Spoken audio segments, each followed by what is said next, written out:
Are you ready? I'm ready. You may begin. Obesity in children is growing out of control. A big part of this is economic. Fake foods are made affordable. It's enticing people to eat more because they think they're saving more money when they're really just buying more heart disease. This is a quote from Julia Michaels, she's a famous trainer, and she's on the weight loss shows that you'll see on TV.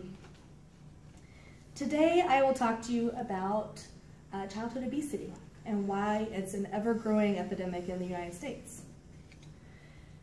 Everyone in this room has seen an overweight child somewhere, whether that's someone in your life or just out in public. Being a mother of 3 kids, I have been studying this over the last several years, so I feel that I have a lot of knowledge based on the subject just to prevent the epidemic from coming to my household. Today, we will talk about childhood obesity and why it's a problem, the cause of childhood obesity, and also solutions, or a few solutions to childhood obesity. My first point today is, what is childhood obesity? Webster's dictionary defines childhood obesity, or just obesity in general, as a condition characterized by excessive accumulation and storage of fat in the body.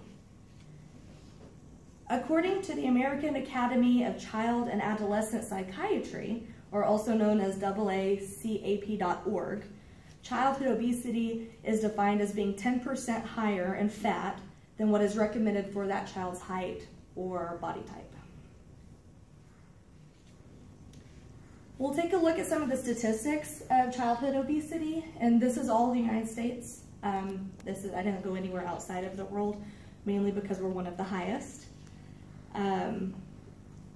Childhood obesity, according to the CDC, which is the Center for Disease Control, kind of sounded weird at first whenever I saw that this was the website, but it makes sense because of all of the bad things that come with obesity. 1 out of every 6 children or adolescents is considered obese. When we say adolescents, this is between 2 and 19 years old. That's 17% of American children that are considered obese. That's over 2.7 million American children. We'll take a look at a pie chart that will show the age of this epidemic. If we look at this is, so 8.6 are Asian children. Hispanic is being the largest group, 21.9%. A lot of that has to do with the types of foods culturally that they eat, but they're not getting out and moving. So it's definitely growing here. Caucasian is 14.7%, African American being 19.5%. This is all based from the CDC statistics here. Now, we just recently started monitoring the obesity rate because it has grown so much over the last 10 years. I'm sorry, this was by race. I had said age at first, but this is by race. The next one's actually going to be by age, which is between these age groups of the obese children. 2 to 5-year-olds are 8.9%. 6 to 11-year-olds that are obese, that's a 17.5% of that range, and 12 to 19 years old is 20.5% are obese out of that pie chart area.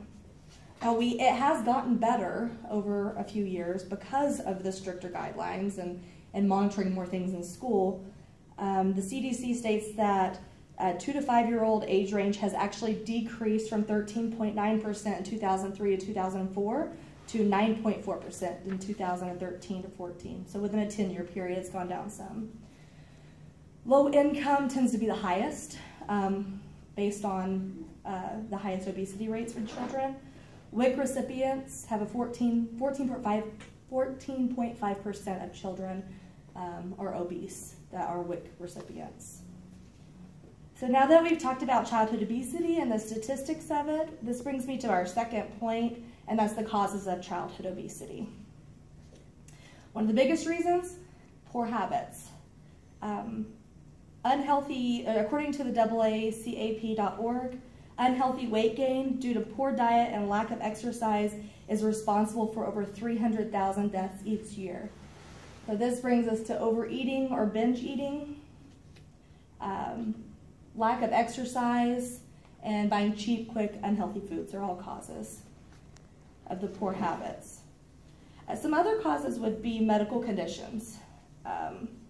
There's, of course, a few that we know of, like family history of obesity, can't help really prevent that. Medical illnesses and medications also.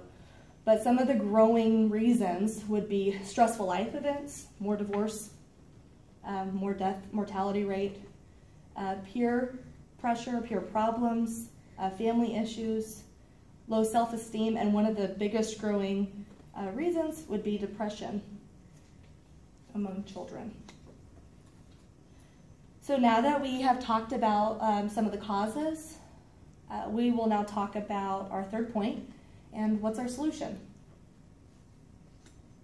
One of the biggest solutions I could come up with personally is just to be aware. We need to know what our kids are eating, how much they're eating of it.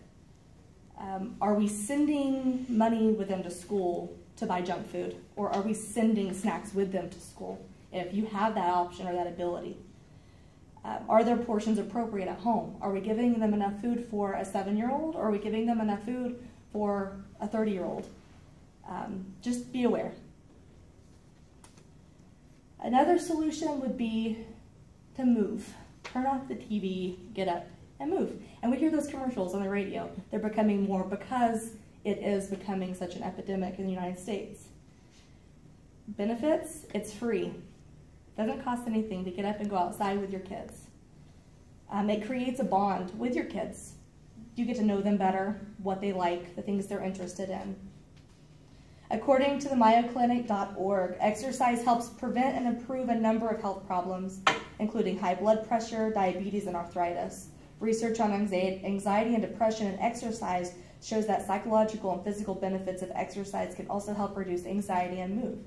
So exercise alone can remove most of the major factors for childhood obesity. In conclusion, today we have talked about childhood obesity and why it's a problem, the cause of childhood obesity, or some of the causes, and solutions to childhood obesity, at least a few of them to help today. Less than 1% of obesity is caused by physical ailments. So it's time we stop making excuses and start making changes. Today I'll leave you with a quote from Richard Carmona, the 17th Surgeon General of the U.S. If the childhood obesity epidemic remains unchecked, it will condemn many of our kids to shorter lives, as well as the emotional and financial burdens of poor health. It's your $100 billion spent annually to obesity. It's our future. Time